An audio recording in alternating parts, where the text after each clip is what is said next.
All right, what's going on, everybody? I'm out here with Ron again with another video, and we are exploring many places today. I actually don't know where we're at right now. We are out in the middle of freaking nowhere. Nice. But you know, if you wanna lay down, there's a couch on the side of the road, so you got that going for you. Yeah. It's all my Camp Verde haters. Anyway, this is just kind of a cool spot out in the middle of nowhere. This random tunnel. This becomes sort of a graffiti art gallery. Yeah. And as an artist myself, I've always thought graffiti was super cool and interesting, even though I don't really like it on rocks and trees. I think it's really fascinating when somebody illustrates something with a artistic touch. And you know, when you think about graffiti, you kind of think of it being a city thing, you know, on rail cars and stuff. But there's a whole culture of graffiti artists that cross-influence each other and make a name for themselves on Instagram and stuff. Yeah. And it's become kind of an explosive, somewhat interesting movement. Yeah, it's become like an accepted art form now that's Right. respected. People are like paying for it now. And if you look on rail cars, you'd see now that graffiti artists are really careful about not painting over like the numbers on the cars. Yeah. Because they know if they leave those numbers open, their artwork won't get covered over. This is crazy. Yeah. I did not expect this. Yeah, so we come out here every once in a while, and I just kind of like, you know, I love art museums, and I love walking around this gallery too. You like doing the hikes that like could potentially break your ankle. Wow. This is crazy.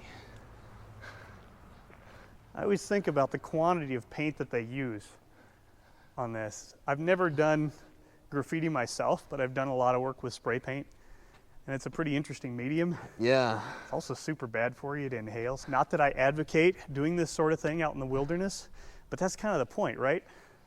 You know? Yeah. But the work they do with their lines and shading, most of these letterings I can't even really read, but No. I just think it's fascinating how they're able to create this with a spray can, because spray cans, you know, on their own are kind of unruly. They spit and splatter, and you know, you don't always get perfectly smooth lines.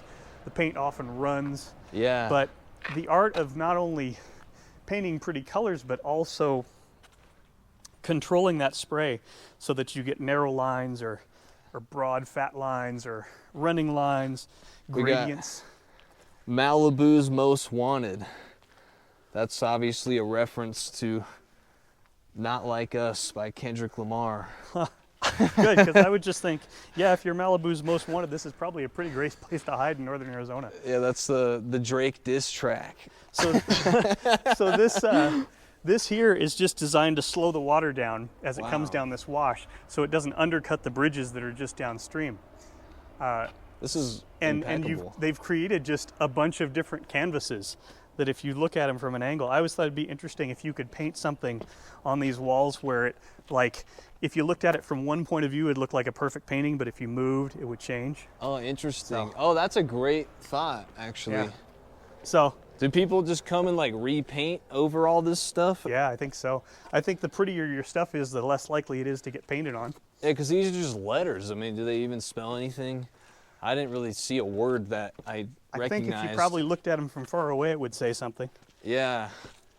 Oh man, I didn't expect that. Dude, it keeps going? Wow. Yeah, it keeps going into this tunnel.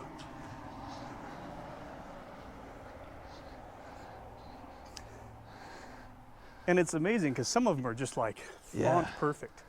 So you're looking at people who maybe if they grew up in a little more affluent suburb, they'd become graphic designers. Yeah. You know, they'd become really prominent illustrators. Yeah. But they never had those opportunities, but they're still expressing themselves. They still have to, you know? Yeah. And so they're going to find a place, they're going to find a canvas. And I mean, look at this hand over here. This is just really gorgeous work. Yeah, and then you got that. And sure, you can drive by on the highway and go, look how gross that is. Oh, man, why are they messing this up? But at the same time, I'm seeing the work of real artists, and I'm seeing them go, Yeah. well, you know, this is actually cool. pretty special work. Yeah. There's some of this stuff that's just middle fingers and penises, you know, where it's like, okay, that's the best thing you could think of. Right, right. But then there's some other people that like are really flexing their abilities. No, this is crazy, actually. Yeah.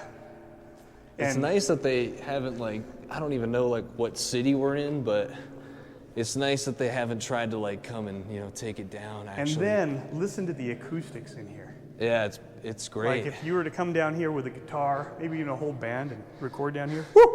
Yeah, I'd record an album in this tunnel. Just ambient shoegaze. Look at that. I could go for some ambient shoegaze in here. Bruce. Yeah. I don't know who that is, but